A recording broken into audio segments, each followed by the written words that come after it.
Sang-yu is a scriptwriter who is lonely and doesn't have much money. He doesn't have a job, friends, and his parents have passed away. The big problem for him is that he can't sleep for over 6 months because a demon comes in his dreams and makes them scary. Tonight, Sang-yu is having a dream of being in the subway when a demon shows up. The demon grabs Sang-yu by the hair and makes a hole in the floor. Then, the demon puts Sang-yu's head through the hole and kills him. He wakes up after dreaming that he died and starts to write. His landlord knocks on his door with food, but he runs away through the window because he can't pay the rent. While he goes to a food stand and orders a crepe without eggs because it's all he can afford. But the person making the crepe adds an egg for free as a special treat. While he waits for his food, he looks at the cafe across the street where the girl he likes works. He met her a long time ago when he was at a bar with friends and she was there performing with her band. She had a lovely singing voice and he hasn't been able to stop thinking about her since. After making his crepe, Sang-yu sits down to eat it. But then, his manager Sang-yu surprises him. He brings him to a restaurant and makes him watch while he eats. He tells him off for not following their agreement and not finishing a script on time. Sang-yu is saying he can't sleep well and focus, but the other person wants the script finished in 10 days. Later, Sang-yu goes back to his apartment, but it's locked and all his things are in the hallway. His landlord has kicked him out. He goes to a cafe to try to do some writing, but he's too hungry and ends up falling asleep instead. The demon comes up behind him and puts chains around Sang-yu's neck. Then the demon starts hitting his head on the table. Sang-yu woke up in the morning after dreaming that he died and found that his laptop was missing. Sang-yu lost his tool for work and is starting to have trouble knowing if he's dreaming or awake. He sends a message to Sang-yu saying he wants to kill himself and be with his parents. He goes to the top of the building opposite Yua-er's cafe and looks at her. He is about to jump off the building, but the man selling crepes stops him by giving him free food. The guy goes up to the roof to eat with Sang-yu. While they eat, he talks to Sang-yu about how people see death and dreams differently. He comes to a simple conclusion: when Sang-yu has bad dreams, he should tell himself that he's dreaming so that he can wake up faster. Sang-yu sits on the roof and watches Yua-er until it gets dark.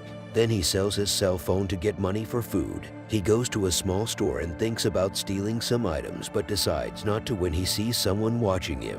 He buys food and eats it outside the store. Sang-yu is surprised when Yua-er comes up to him and shows that he cares about him. This seems too good to be true, and Sang-yu quickly realizes why. Yua-er is actually a demon and starts pushing him against the glass. The store clerk thinks Sang-yu is having a panic attack. The bad creature grabs Sang-yu and stabs him with a sword, then throws him out of the window. Sang-yu grabs the sword and remembers what the crepe man told him. He tells himself he's just dreaming and this helps him wake up while he's being thrown. In real life, he is flying through broken glass, and even though he isn't stabbed, he mysteriously ends up holding the demon's sword. He ran away from the ambulance the clerk called for and stayed in the park all night to check the sword and make sure he was not dreaming. In the morning, he chooses to go to a pawn shop and they give him the actual value of the sword, which is 20,000. Sang-yu quickly starts using his time by buying a new computer, eating at a nice restaurant, and staying at a fancy hotel. When it gets dark, he takes some medicine to help him sleep and waits for his usual dream to start. This dream is happening at the hotel too. He leaves his room and looks around the hallway. He picks up a vase and says, "I'm dreaming," but nothing happens. Nothing changes or happens. He chooses to look around more and then a scary demon shows up,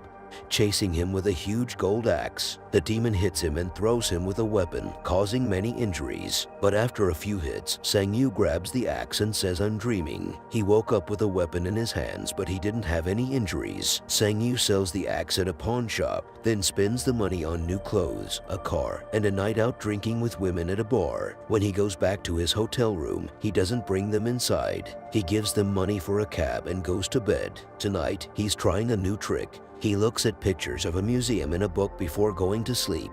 The trick works because he dreams about the same place he saw in the photographs. Sang-yu looks at all the old things and sits down to wait for the demon. This time, the demon has a gun and starts to shoot at Sang-yu. Sang-yu tries to run and avoid the bullets, but the demon finally catches him and kills him. Sang-yu wakes up in his hotel room but realizes he forgot something. He doesn't want to leave without finishing, so he takes a sleeping pill. In the dream, he starts running and jumps to dodge some bullets. Then he takes two old things before saying, I think this is a dream, and getting out of bed. This time, Sang-ai brings the valuable items to experts who sell antiques to wealthy people. He receives $2 million for them, and some people ask questions about how he does it, but he is able to avoid answering them all. As he was walking out of the shop, an angry person named Sang-ai came up to him because they thought he was dead. Sang-ai asks him to have dinner at a nice restaurant and gives him back the money he lent him for the script. He then goes to Hua-er's cafe and orders a latte. He tries to see if she remembers him, but she doesn't. He also asks her why she is selling the cafe,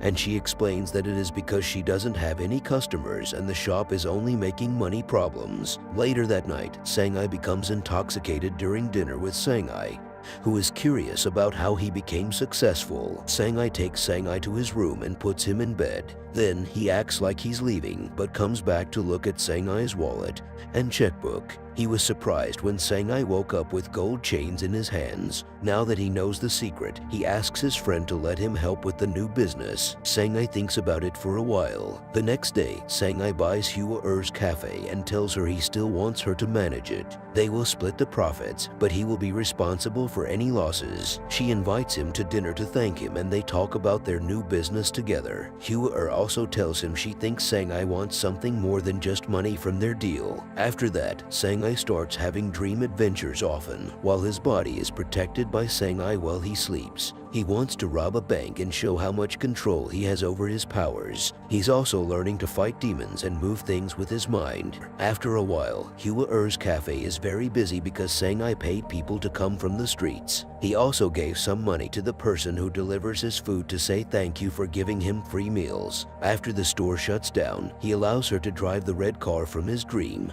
and he says it's for her. This luck makes her think he is a very well-known writer for scripts. A few days later, Sang-ai has a strange dream. He sees a monk meditating, and when he tries to touch the monk's belt, his hand disappears. He keeps trying even when it's hard, so when his hand feels better, he tries again. As the man takes off the monk's belt, he goes to touch his chest with 2 fingers that are smoking, but Sang-ai doesn't seem too concerned about it. The normal demon doesn't appear, and the treasure and the monk disappear. One night, Sang-ai brings Hua to the roof and almost tries to kill himself, but then he shows her a special firework display he made for her. She is worried that he will leave suddenly like he appeared, but he promises he will always be there for her. Later, they go to her home, and while she gets ready in the bathroom, Sang-ai practices what he will say to her. But then he has to go because something hits him in the chest, and when he looks in the mirror, he sees 2 black lines on his skin. When he gets home, he doesn't pay attention to the party Sang-ai is having with lots of women and just goes to bed. Sang-ai is getting ready to collect the treasure tonight, but his friend tells him that he doesn't need to because this time he is sleeping alone. The dream takes him to a big empty building with someone mysterious standing on the balcony. Sang-ai comes closer and realizes that it's an older version of himself that is falling apart. When Sang-jai wakes up, he finds himself in strange old buildings. There is a black substance on him that disappears when he moves. After searching around, he touches a door that is glowing and starts to see memories from the past few months. He sees things from real life and dreams, and even sees a version of himself being taken by an ambulance outside the convenience store. After that, all of a sudden, his body begins to change, and Sang-jai realizes that he is turning into a demon. He used the machete to hit the crystal wall and imagined himself as a demon in different conversations. Instead of just listening, he imagined hitting his landlord for not being kind to them. When the wall breaks, all the old things he brought from dreams are disappearing from his apartment and from the collections of rich people. And when he wakes up, he is back outside the store at night. Hua sees him and remembers him from the concert. She feels sorry for him and takes him to her home to feed him real food. While he is eating noodle soup, she tells him that she read a story of his in a magazine and she thought it was really good. She believes he just needs some luck to become successful. She asks him to work at her cafe and he starts crying when she tells him she knows he's been watching her. Later, when they were working at the cafe, Hua gave Sang-yu a new laptop as a gift for him to use for writing. Several days later, Sang-yu, who is now happy with his life, visits the crepe man to buy some food. The man takes the opportunity to return Sang Yu's money and shows him a scar on his stomach. He used to have the same powers as Sang Yu, but he learned that living a simple life is better. As Sang Yu tells his story, the old buildings from his last dream appear behind him. It turns out the new demon that killed the bad guys has been following him since he showed up at the store. The movie ends here. Please don't forget to like and subscribe our channel. Thank you.